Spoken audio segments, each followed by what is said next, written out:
I'm asking on behalf of the South African news channel ENCA. My colleague interviewed the South African Trade Minister yesterday, and he said they've already started trade talks with the UK, and they expect to finish a trade deal in time for when Britain leaves the EU.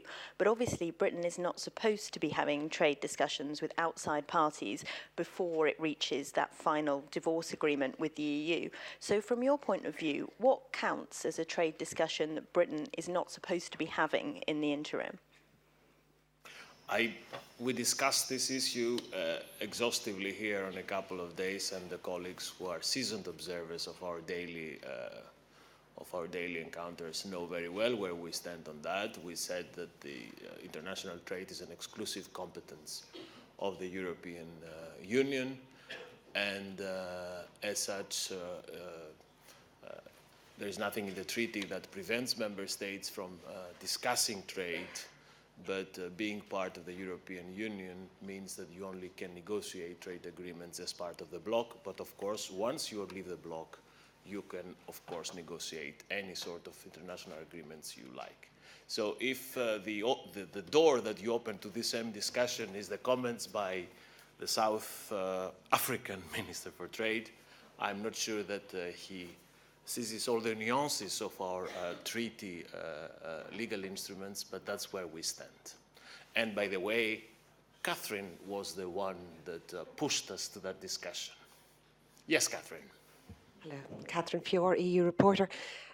If you discovered that there was a negotiation, and that sounds very much like a negotiation, whilst the UK is still with a member of the EU, what sort of sanctions do you have? I mean, infringement procedures take a very, very long time, and you know, the UK could be out of the EU by the time they would become effective. So what sanctions do you have if you find out that the UK is engaging in negotiations?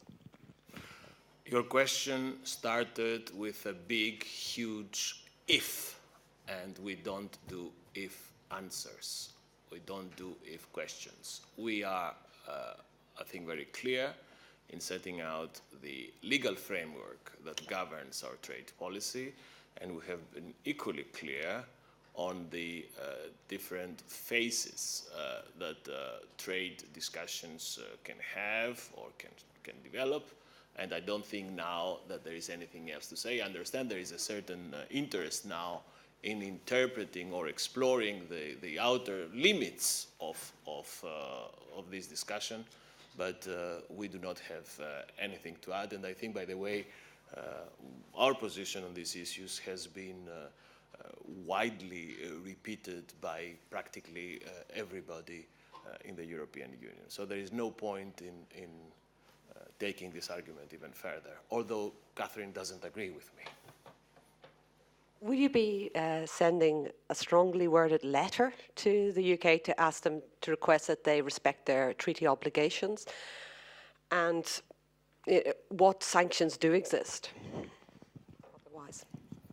The respect of treaty obligations is inherent in EU law and is a cornerstone of our relationship with all our member states. Anything else? Yes, please. Vas-y, Quentin.